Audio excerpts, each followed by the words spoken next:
we from the government driver, we condemn, especially what happened to our fellow drivers who attended duty while dropping, while picking up the officers. Some of the, like the miscreant, we don't know. Some of the boys, they came with their two-wheelers.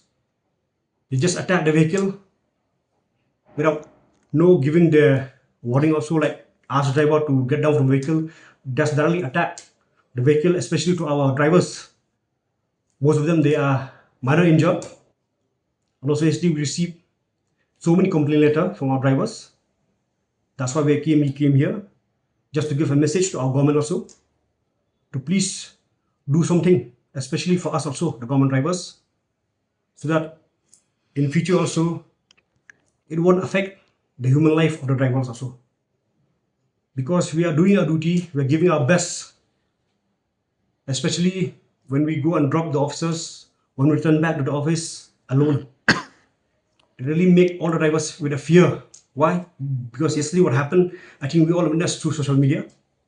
And for that, I appeal to our government and also to the officers concerned of the head of department to please cooperate with us for time being.